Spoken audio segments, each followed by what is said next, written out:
Bienvenidos a una nueva inmersión con nosotros. Hoy nos adentramos en un tema que, ha fascinado a la humanidad desde siempre, ¿no? La vida, la muerte, la espiritualidad. Y tenemos un montón de ideas fascinantes, extraídas de la sabiduría antigua, perspectivas modernas, un viaje que promete, la verdad. Sí, un viaje por las creencias de diferentes culturas a lo largo del tiempo, desde el antiguo Egipto hasta la actualidad. Y vamos a intentar desvelar esos hilos conductores, esas conexiones a veces sorprendentes que revelan la eterna búsqueda humana de significado, ¿no? De qué hay más allá. Me encanta eso de hilos conductores. Ya sé que lo mencionas, empecemos por el antiguo Egipto, una civilización, como sabes, obsesionada con la muerte y el viaje del alma después de la muerte. Tenemos un documento fascinante, alicuandotandem.pdf creo que era, que ofrece algunos detalles sobre sus creencias. Lo que a mí me parece fascinante del inframundo egipcio es su complejidad. Imagínate, el alma debía pasar por 21 puertas, 7 vestíbulos y 15 moradas. Es como un laberinto de desafíos y pruebas. ¡Wow! Eso sí que es un viaje complicado incluso para los vivos. ¿Y qué me dices del Ba? Recuerdo haber leído sobre eso en mis estudios de egiptología. Claro, el Ba es el alma Ujú. y necesitaba un conocimiento muy específico para navegar por este inframundo para enfrentarse al juicio de nada menos que 42 jueces. No bastaba con ser una buena persona, había que estar bien preparado. Es como si tuvieran que estudiar para el más allá. Exactamente. El libro de Amduat, que es un antiguo texto funerario egipcio, detalla este viaje y los conocimientos necesarios para que el alma alcance la vida eterna. Vale, entiendo. Pero, ¿por qué tanta complejidad? ¿Qué nos dice esto sobre la visión egipcia de la vida después de la muerte? Bueno, para los egipcios la muerte no era el final, ¿no? Sino una transición a otro estado de existencia. Y este estado no estaba garantizado, dependía de las acciones en vida y del conocimiento del alma. Entiendo. Es como una especie de justicia cósmica. Pero eran los únicos con esta visión de un más allá, digamos, lleno de desafíos. No, para nada. Es un tema recurrente en muchas culturas. Los mayas, por ejemplo, creían que el alma debía superar obstáculos en su camino al inframundo. Ríos de sangre, precipicios. Suena intenso. ¿Y otras culturas? Los aztecas también tenían un concepto similar. Creían en 3 niveles del inframundo y el destino final del alma dependía de cómo había muerto la persona. Un guerrero que moría en batalla iba a un lugar diferente que alguien que fallecía por enfermedad, por ejemplo. Interesante cómo la forma de morir influye en tu destino en el más allá. Cambiando un poco de tema, ¿has notado alguna similitud entre estas antiguas creencias y las religiones más modernas? Desde luego. Si nos fijamos en la mitología griega, por ejemplo, encontramos paralelismos sorprendentes con el cristianismo. En serio, cuéntame más. Bueno, los Campos Elíseos, un lugar de felicidad y paz eterna en la mitología griega, recuerda bastante al concepto cristiano del cielo, ¿no? Y la isla de los bienaventurados, donde los héroes griegos encontraban la felicidad tras la muerte, se asemeja a la idea cristiana de la bienaventuranza. Es curioso cómo culturas tan diferentes llegan a ideas similares sobre la felicidad en el más allá. Hay más ejemplos de este tipo de conexiones. Sí, por ejemplo, la historia del rapto de Perséfone por Hadés en la mitología griega tiene un paralelismo con la crucifixión de Cristo. Ambas historias conectan el mundo divino con el humano a través del sufrimiento y la redención. Es fascinante cómo estos mitos, aunque separados por tiempo y cultura, comparten temas tan profundos. Pero ¿qué pasa con las visiones modernas de la vida después de la muerte? ¿Hay algo que conecte estas antiguas creencias con nuestra época? Claro que sí. Las experiencias cercanas a la muerte, o SM, son un fenómeno que ha cobrado mucha relevancia en la actualidad. Ofrecen una perspectiva diferente sobre la muerte. Ah, sí. Las SM. He leído mucho sobre ellas, pero siempre me han parecido un poco misteriosas. ¿Puedes contarnos un poco más? ¿Qué son y cómo se relacionan con lo que hemos estado hablando? Claro. Las SM son experiencias que algunas personas relatan haber tenido después de estar al borde de la muerte. Lo interesante es que, independientemente de la cultura o la religión de la persona, las CCM suelen compartir ciertos elementos comunes. ¿Como cuáles? Por ejemplo, la sensación de paz profunda, la visión de una luz brillante, el encuentro con seres queridos fallecidos. Suena a que podría haber un tipo de experiencia universal que trasciende las diferencias culturales. Eso es lo que sugieren las SM. Exactamente. Y la psiquiatra Elizabeth Kubler-Ross, que fue pionera en el estudio de la muerte y el proceso de morir, identificó 5 etapas que se repiten con frecuencia en las SM. Espera. Has mencionado a Kubler-Ross y las etapas de las SM. ¿Podrías explicar un poco más eso? ¿Cuáles son esas etapas? Claro, las 5 etapas de las SM, según Kubler-Ross, son la sensación de estar fuera del cuerpo, la visión de un túnel, la experiencia de una luz brillante, el encuentro con seres queridos fallecidos y, finalmente, el regreso al cuerpo físico. Wow. Suena a una experiencia realmente transformadora. Y hablando de transformaciones, Kubler-Ross también comparó la muerte con una metamorfosis, ¿verdad? Así es. Usó la analogía de la mariposa que emerge del capullo para describir la muerte como una transición a un estado superior de ser. Es una imagen realmente poderosa. Y ya que estamos hablando de la muerte y su significado, me gustaría profundizar en el papel de la fe en este proceso. ¿Qué papel juega la fe al enfrentarnos a la muerte? La fe, sin duda, juega un papel fundamental. Actúa como un ancla en momentos de incertidumbre y dolor, proporcionando consuelo y fortaleza a quienes se enfrentan a la muerte. Es como esa historia del burro que cae en un pozo. Al principio el burro se desespera, pero luego, con la ayuda de su dueño, logra salir del pozo gracias a la tierra que le van echando encima. La fe es como esa tierra. Nos ayuda a superar los obstáculos y a encontrar la salida. Una excelente analogía. La fe nos da la perspectiva necesaria para afrontar la adversidad y encontrar un significado en el sufrimiento. Sin embargo, mantener la fe ante el dolor y la pérdida puede ser un desafío. A veces, la tentación de cuestionar el plan divino es muy fuerte. Es cierto. Pero la fe no se trata de tener todas las respuestas, sino de confiar en que hay un propósito superior, incluso cuando no podemos comprenderlo. Y esa búsqueda de un propósito, de un significado en la vida, es algo inherente a la condición humana, ¿no crees? ¿Cómo se conecta esta búsqueda con nuestra preparación para la muerte y el más allá? Absolutamente. Y esta búsqueda nos lleva a preguntarnos, ¿qué nos motiva en la vida? ¿Cuáles son las fuerzas que impulsan nuestras acciones? ¿Y cómo se relaciona todo esto con nuestra preparación para la muerte y la vida después de la muerte? Preguntas fascinantes. Y para profundizar en ellas vamos a entrarnos en las ideas de dos grandes figuras de la psicología, Abraham Maslow y Carl Rogers. Perfecto. Maslow, con su teoría de la jerarquía de necesidades, nos ayuda a comprender cómo las motivaciones humanas van desde las necesidades básicas de supervivencia hasta la autorrealización. Y Rogers, con su enfoque centrado en la persona, nos habla de la importancia de la autenticidad, la aceptación y empatía para alcanzar el bienestar psicológico. Exacto. Ambos autores nos ofrecen valiosas herramientas para comprender la complejidad de la motivación humana. Y aquí es donde las cosas se ponen realmente interesantes. ¿Cómo se conecta la motivación con nuestra preparación para la muerte y el más allá? ¿Cómo influyen nuestras motivaciones en la forma en que nos enfrentamos a la muerte? Esa es la pregunta clave. Y para explorarla vamos a analizar las diferentes perspectivas que hemos encontrado en nuestras fuentes. Me encanta. Empecemos por las antiguas creencias sobre la motivación en el viaje del alma. ¿Qué nos dicen estas culturas sobre el papel de la motivación en la vida después de la muerte? En el Antiguo Egipto, como mencionábamos antes, la motivación principal del alma era alcanzar la vida eterna. Y para lograrlo debía poseer un conocimiento específico y superar las pruebas del inframundo. Era como un examen final para entrar en el paraíso. Exacto. Y en otras culturas, como la maya o la azteca, la motivación del alma también estaba ligada a superar obstáculos y alcanzar un destino favorable en el más allá. Pero ¿qué pasa con la motivación en la vida terrenal? ¿Cómo se conectaba con la preparación para la muerte? En muchas culturas antiguas, se creía que las acciones en vida tenían consecuencias directas en el destino del alma tras la muerte. Por ejemplo, los egipcios creían que el corazón del difunto era pesado en una balanza contra una pluma, que representaba la justicia. Si el corazón era más ligero que la pluma, el alma accedía a la vida eterna. Pero si era más pesado, el alma era devorada por un monstruo. Vaya responsabilidad. Cada acción, cada pensamiento tenía un peso en el destino eterno. Exactamente. Y esta creencia motivaba a las personas a vivir de acuerdo con principios éticos y morales para asegurar un buen destino para su alma. Y si avanzamos en el tiempo, ¿cómo evoluciona esta idea de la motivación en relación con la muerte? Cambian las religiones más modernas. En la tradición cristiana, la motivación principal se centra en alcanzar la salvación y la vida eterna en el cielo. Y esta salvación se logra a través de la fe en Jesucristo y la práctica de las virtudes cristianas. Pero la fe no siempre es fácil de mantener, especialmente cuando nos enfrentamos a sufrimiento y la pérdida. ¿Cómo nos ayuda la fe a encontrar la motivación para vivir una vida plena, incluso ante la adversidad? La fe nos ayuda a encontrar un significado en el dolor y a confiar en la promesa de una vida mejor tras la muerte. Y aquí es donde las ideas de Maslow y Rogers pueden arrojar luz sobre la complejidad de la motivación, ¿verdad? ¿Cómo encajan sus ideas en esta conversación sobre la fe y la muerte? Exacto. Maslow nos habla de la necesidad humana de autorrealización, de alcanzar nuestro máximo potencial. Y esta autorrealización puede incluir la búsqueda de un propósito trascendente, un sentido de conexión con algo más grande que nosotros mismos.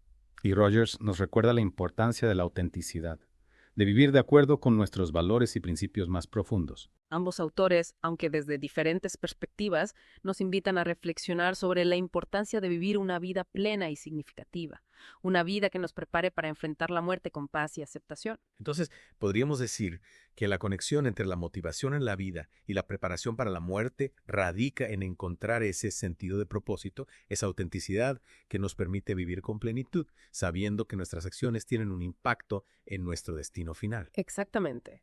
Si nuestras motivaciones en la vida se centran en el egoísmo, la avaricia o el poder, es probable que nos enfrentemos a la muerte con miedo y arrepentimiento. Pero si nuestras motivaciones están guiadas por el amor, la compasión y la búsqueda de un propósito trascendente, es más probable que experimentemos la muerte como una transición natural y pacífica. Es como si nuestras motivaciones en la vida fueran preparando el terreno para nuestra experiencia de la muerte. Nuestras acciones, nuestros pensamientos, nuestros valores, todo ello va configurando nuestra disposición interior para enfrentar el misterio de la muerte. Exacto. Y esto nos lleva a una pregunta fundamental. ¿Es posible cambiar nuestras motivaciones? ¿Podemos transformar nuestros miedos en esperanza, nuestro egoísmo en amor? Esa es una gran pregunta. ¿Tenemos alguna pista en las fuentes que hemos estado explorando? Claro que sí. La historia de Maese, el protagonista del libro Alicuando Tandem, nos ofrece una perspectiva interesante sobre este tema. Maese se enfrenta a la muerte con una mezcla de miedo, duda y esperanza. ¿Y qué es lo que le ayuda a Maese a transformar sus miedos? A través de sus diálogos con Dolores, una compañera de hospital, Maese explora diferentes perspectivas y creencias sobre la vida, la muerte y la espiritualidad. Y a medida que se adentra en estas reflexiones, su perspectiva sobre la vida y la muerte va transformándose. Comienza a valorar la importancia del amor, el perdón y la compasión. Es como si, al abrirse a nuevas ideas y perspectivas, Maese encuentra un nuevo sentido de propósito y una forma de enfrentar la muerte con mayor serenidad. Exacto. La historia de Maese nos muestra que es posible cambiar nuestras motivaciones, transformar nuestros miedos en esperanza y encontrar un sentido de paz ante la muerte. Y hablando de transformaciones, me gustaría explorar la idea de la iluminación, que se menciona en varias de nuestras fuentes. ¿Qué significa la iluminación en este contexto? La iluminación se refiere a un estado de conciencia superior en el que la persona experimenta una profunda conexión con la divinidad o con la realidad última. Y en el contexto de la muerte, la iluminación puede ser vista como una preparación para el encuentro con lo divino. Es decir, que la iluminación nos ayuda a trascender nuestros miedos y limitaciones, a conectar con algo más grande que nosotros mismos y a prepararnos para el viaje final. Exactamente. En muchas culturas se cree que la muerte es una puerta de entrada a un estado superior de ser, un reino de luz y amor donde el alma se libera de las limitaciones del cuerpo físico. Y la iluminación, en ese sentido, puede ser vista como una anticipación de esa experiencia, una preparación del alma para el encuentro con lo divino. Entonces, podríamos decir que la iluminación es el resultado de una transformación profunda de la conciencia, una transformación que nos permite experimentar la muerte no como un final, sino como una transición a un estado superior de ser. Así es. Y esta visión nos invita a reflexionar sobre el significado de nuestras acciones, la importancia de cultivar el amor y la compasión, y la búsqueda de un propósito trascendente que nos guíe en el viaje de la vida. Y hablando de viajes, me gustaría volver a la idea de la reencarnación que mencionamos al principio. ¿Cómo encaja este concepto en nuestra conversación sobre la muerte, la motivación y la iluminación? La reencarnación, como sabes, es la creencia de que el alma puede volver a nacer en un nuevo cuerpo después de la muerte. Y esta creencia está presente en diversas culturas y tradiciones espirituales, como el hinduismo y el budismo. Claro. ¿Y cómo se relaciona la reencarnación con el karma y la evolución del alma? En estas tradiciones, se cree que el alma transmigra de un cuerpo a otro a lo largo de múltiples vidas hasta alcanzar la liberación final o moksha. Y el karma, que es la ley de causa y efecto, determina en qué cuerpo reencarna el alma. Es decir, que nuestras acciones en esta vida tienen consecuencias en nuestras vidas futuras. Y a través de este proceso de reencarnación, el alma tiene la oportunidad de aprender, crecer y evolucionar. Exactamente. La reencarnación no es un castigo, sino una oportunidad para el crecimiento espiritual. Y este proceso puede repetirse a lo largo de incontables vidas hasta que el alma se libera del ciclo de nacimiento y muerte. Es una idea fascinante. Podríamos decir que la reencarnación nos invita a vivir con mayor responsabilidad y conciencia, sabiendo que nuestras acciones tienen un impacto no solo en esta vida, sino también en las futuras. Así es. La reencarnación nos anima a buscar la sabiduría, a cultivar el amor y la compasión y a vivir con un propósito más elevado que trascienda las limitaciones del ego. Y hablando de trascender limitaciones, me gustaría conectar la idea de la reencarnación con la analogía de la mariposa que hemos estado utilizando. Claro. La mariposa, al emerger del capullo, experimenta una transformación radical, y esta transformación se asemeja al proceso de la reencarnación, en el que el alma muda de un cuerpo a otro, evolucionando en cada etapa. Y si seguimos con esta analogía, podríamos decir que la muerte no es el final, sino el comienzo de una nueva etapa en el viaje del alma. Exactamente. La muerte, desde esta perspectiva, es una transición, un cambio de estado, no una aniquilación. Esta visión de la muerte como una transición nos invita a replantearnos nuestra relación con la vida y a vivir con mayor plenitud y conciencia. Sin duda. Y nos recuerda que el viaje del alma es un proceso continuo de aprendizaje, crecimiento y evolución. Y hablando de procesos, me gustaría explorar la idea del purgatorio, un concepto que encontramos en la tradición cristiana. ¿Puedes explicarnos en qué consiste el purgatorio y cómo se relaciona con la idea de la purificación del alma? El purgatorio, según la doctrina católica, es un estado intermedio entre la muerte y el cielo, donde las almas se purifican de los pecados que no han sido expiados en vida. Es como una especie de lavado de alma antes de entrar en la presencia de Dios. Y este proceso de purificación se realiza a través del sufrimiento, ¿verdad? Así es. El sufrimiento en el purgatorio se entiende como una forma de expiar las faltas cometidas en vida y prepararse para la unión con Dios. ¿Y cuánto tiempo dura la estancia en el purgatorio? ¿Hay algún tipo de sentencia que determina la duración del castigo? La duración de la estancia en el purgatorio no está definida con precisión. Se cree que depende de la gravedad de los pecados cometidos y de la intensidad del arrepentimiento del alma. Y aquí es donde la idea de la indulgencia entra en juego, ¿no? Exacto. La indulgencia, en la tradición católica, es una remisión parcial o total de la pena temporal debida por los O pecados. sea que la indulgencia puede acortar la estancia en el purgatorio. Así es. Y las indulgencias se pueden obtener a través de diferentes prácticas, como la oración, las obras de caridad o la peregrinación a lugares santos. Es un tema complejo sin duda. Y ya que estamos hablando de la muerte y sus misterios, me gustaría explorar la idea del juicio final, un concepto que encontramos en diversas tradiciones religiosas. ¿Qué nos puedes decir sobre el juicio final y los criterios que se utilizarán para determinar el destino del alma? El juicio final es la creencia de que, al final de los tiempos, Dios juzgará a todas las almas, separando a los justos de los pecadores. Y en la tradición cristiana se cree que el criterio principal será el amor. Dios juzgará a las almas según su capacidad de amar a Dios y al prójimo. Es decir, que no se trata solo de cumplir con las normas, sino de vivir con un corazón abierto al amor y la compasión. Exactamente. Y este juicio no se entiende como un castigo arbitrario, sino como una consecuencia natural de nuestras acciones y elecciones en vida. Si hemos vivido con amor, experimentaremos la plenitud de la vida eterna en el cielo. Pero si hemos vivido con egoísmo y odio, nos separaremos de Dios y experimentaremos el sufrimiento eterno en el infierno. Así es. Y esta creencia en el juicio final nos invita a reflexionar sobre la importancia de vivir una vida alineada con los valores del amor, la justicia y la compasión. Y hablando de valores, me gustaría conectar la idea del juicio final con las reflexiones de Maslow y Rogers sobre la motivación humana. Buena idea. Maslow nos habla de la autorrealización como la cima de la pirámide de las necesidades humanas. Y podríamos decir que el juicio final, desde una perspectiva espiritual, es la prueba definitiva de nuestra autorrealización. Si hemos vivido de acuerdo con nuestros valores más profundos, con amor y compasión, nuestra alma estará preparada para el encuentro con Dios. Exactamente. Y Rogers, con su enfoque centrado en la persona, nos recuerda la importancia de la autenticidad, de vivir de acuerdo con nuestro verdadero ser. Y podríamos decir que en el juicio final, Dios no solo juzgará nuestras acciones, sino también la autenticidad de nuestro corazón. Si hemos vivido con sinceridad, con un corazón abierto al amor, nuestra alma brillará con la luz de la verdad. Fascinante. Y con esta reflexión sobre el juicio final y la autenticidad, creo que hemos cubierto bastante terreno. ¿Te parece si hacemos una pausa aquí y continuamos nuestra inmersión en la tercera y última parte? Me parece perfecto. Aún nos queda mucho por explorar sobre las experiencias cercanas a la muerte, las visiones del más allá y las enseñanzas de Elizabeth Kubler-Ross. Perfecto. Te esperamos en la tercera parte para seguir profundizando en estos temas tan fascinantes. De vuelta a la inmersión. En esta última parte, nos adentramos en el fascinante mundo de las experiencias cercanas a la muerte, las SM. Es un tema que siempre me ha intrigado. Sí, las SM son experiencias que desafían nuestra comprensión de la vida y la muerte y nos abren una ventana a lo desconocido. Lo realmente sorprendente es que a pesar de la diversidad de culturas y creencias de quienes las viven, presentan patrones y elementos comunes. Es como si hubiera un guión universal que se repite en estas experiencias, sin importar el trasfondo de la persona. ¿Qué crees que nos revelan las SM sobre la naturaleza de la conciencia y la realidad del más allá? Esa es la gran pregunta. Y para explorarla, recurrimos al trabajo pionero de la doctora Elizabeth Kubler-Ross, quien dedicó su vida a estudiar la muerte y el proceso de morir.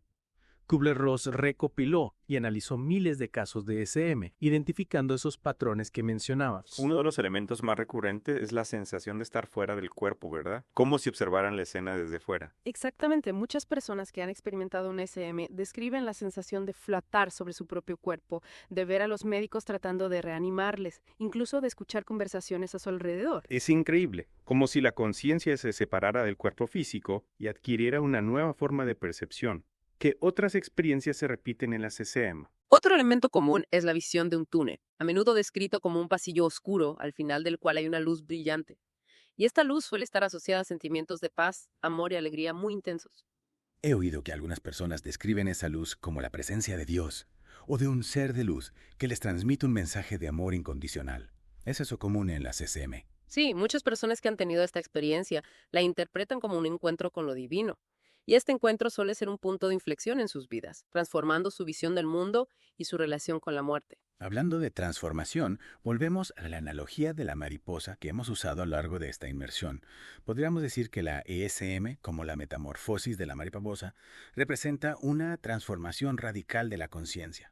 Sin duda, la persona que experimenta una SMA sale de su cuerpo físico, atraviesa un túnel de oscuridad y emerge a una nueva realidad de luz y amor. Y esta transformación, al igual que la metamorfosis de la mariposa, no es un proceso fácil, sino un desafío que requiere esfuerzo y valentía. Pero al final, la recompensa es la libertad, la expansión de la conciencia y la conexión con una realidad más amplia. Es una perspectiva que nos invita a reflexionar sobre la muerte no como un final, sino como una transición a un nuevo estado de ser. Exactamente. Y con esta reflexión sobre las SM y la transformación de la conciencia, llegamos al final de nuestra inmersión. Hemos explorado un vasto territorio, desde las antiguas creencias sobre el más allá hasta las experiencias cercanas a la muerte, pasando por la psicología, la filosofía y la espiritualidad. Hemos analizado diferentes perspectivas, reflexionado sobre preguntas profundas y conectado ideas aparentemente dispares. Y a lo largo de este viaje, hemos descubierto la riqueza y la complejidad de la búsqueda humana de significado ante el misterio de la vida y la muerte. Esperamos que esta inmersión te haya inspirado a seguir explorando estos temas, a cuestionar tus propias creencias y a encontrar tus propias respuestas a las grandes preguntas de la existencia. Recuerda, la búsqueda no termina aquí, sino que continúa en cada uno de nosotros. Gracias por acompañarnos en esta fascinante aventura.